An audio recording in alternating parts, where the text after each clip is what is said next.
Halo, assalamualaikum warahmatullahi wabarakatuh. Perkenalkan, nama aku Rita Kurniawati YM. Biasa dipanggil Tata. NIM aku C1H025049. Jadi di sini aku mau ngejelasin tentang mata kuliah dari state ideologi. Pengertian ideologi. Ideologi itu kumpulan ide, nilai, atau kayak jadi pondasi buat dalam masyarakat, kebangsaan, atau dalam bernegara. Macam-macam ideologi itu terbagi menjadi 5. Yang pertama, liberalisme, sosialisme, konservatisme, fasisme, sama islamisme. Nah, liberalisme itu menjunjung tinggi kebebasan individu. Nah, yang kedua, sosialisme. Sosialisme itu menekankan pemerataan dan kepemilikan bersama. Yang ketiga, konservatisme. Konservatisme itu ada nilai dan tradisi lama, itu kayak turun-menurun gitu. Nah, yang keempat, fasisme. Fasisme itu menekankan kekuasaan negara yang otoriter. Yang kelima itu ada islamisme atau politik. Habis itu perbandingan Pancasila dengan ideologi lain.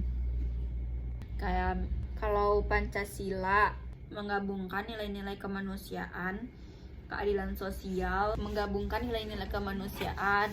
sosial, habis itu demokrasi, ketuhanan, dan persatuan. Itu tuh nggak ekstrim ke kiri atau ke kanan gitu.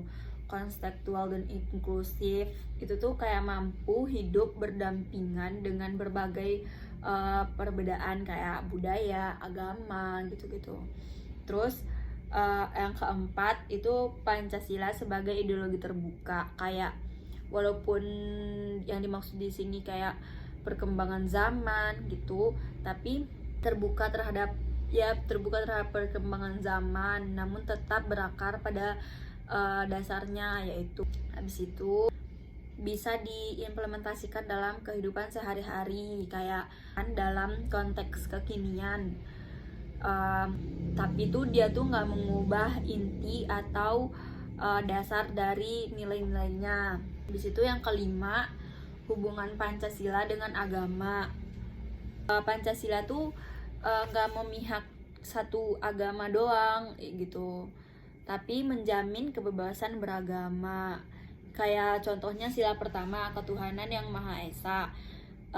Itu tuh kan artinya memberi ruang bagi semuanya, itu semua umat beragama untuk tetap hidup berdampingan dalam keberagaman. Terus itu tuh menekankan pentingnya Pancasila sebagai titik terendah atau dasar pondasi yang menghadapi tantangan ideologi ekstrim, baik dari sisi kiri maupun sisi kanan atau dari POV manapun.